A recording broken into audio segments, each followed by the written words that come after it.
So we know where the Suns are picking. Yes, we do. Because we saw the draft lottery show last night. Lottery, not the draft. Why was this significant for Suns fans? Because that's all Suns fans have. Listen, you can't watch the games and try to glean your enjoyment there. There's an art to being a Suns fan. You have to kind of put yourself in the role of the general manager rather than the player. What would you do if you had access to this pick or this trade or that free agent?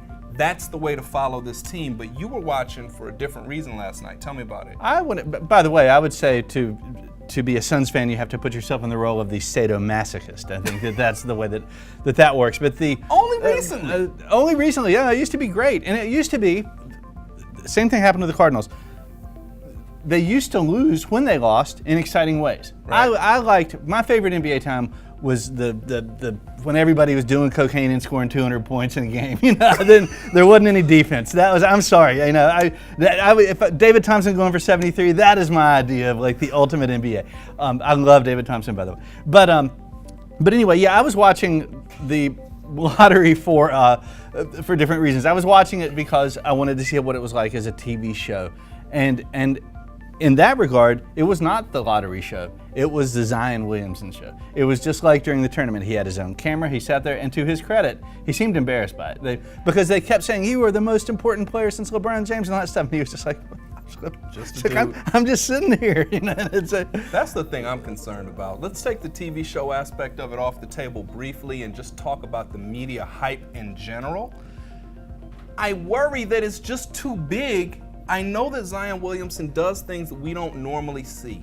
I know that we've got photos of this guy and he's jumping and he's 17 feet in the air. I know that he can block my shot. If I take the shot in Phoenix, he can jump clear from New Orleans just to block the shot and throw it halfway to the ocean. I get all of that.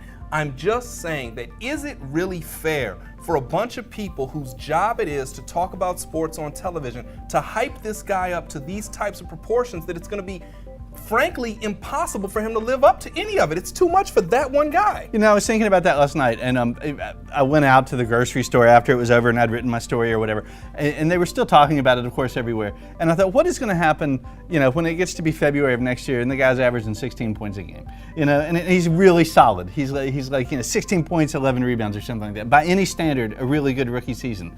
Not good enough.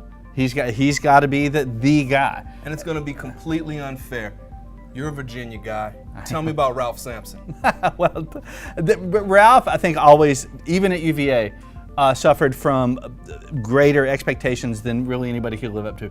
He was an all-time great college player. He's rarely mentioned in that. He was also a great pro before he was felled by injury. How about we just accept guys for what they are and let that be a little bit? Let's just turn down the dial on some of the hype because we don't want to set a guy up for this massive fall through no fault of his own.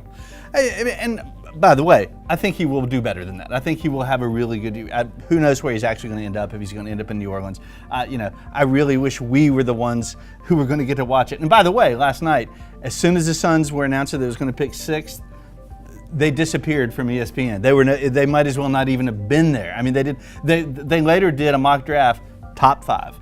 The Suns couldn't crack anything. We've gone back to being, just invisible. But it isn't fair, but it's sort of what we do. And the only sport where you don't really do that is baseball, because so many people get drafted and it takes so long to develop into a player. But now, particularly when these guys come and they're one and done, the assumption by too many people is, well, he's that great now. He's got to go.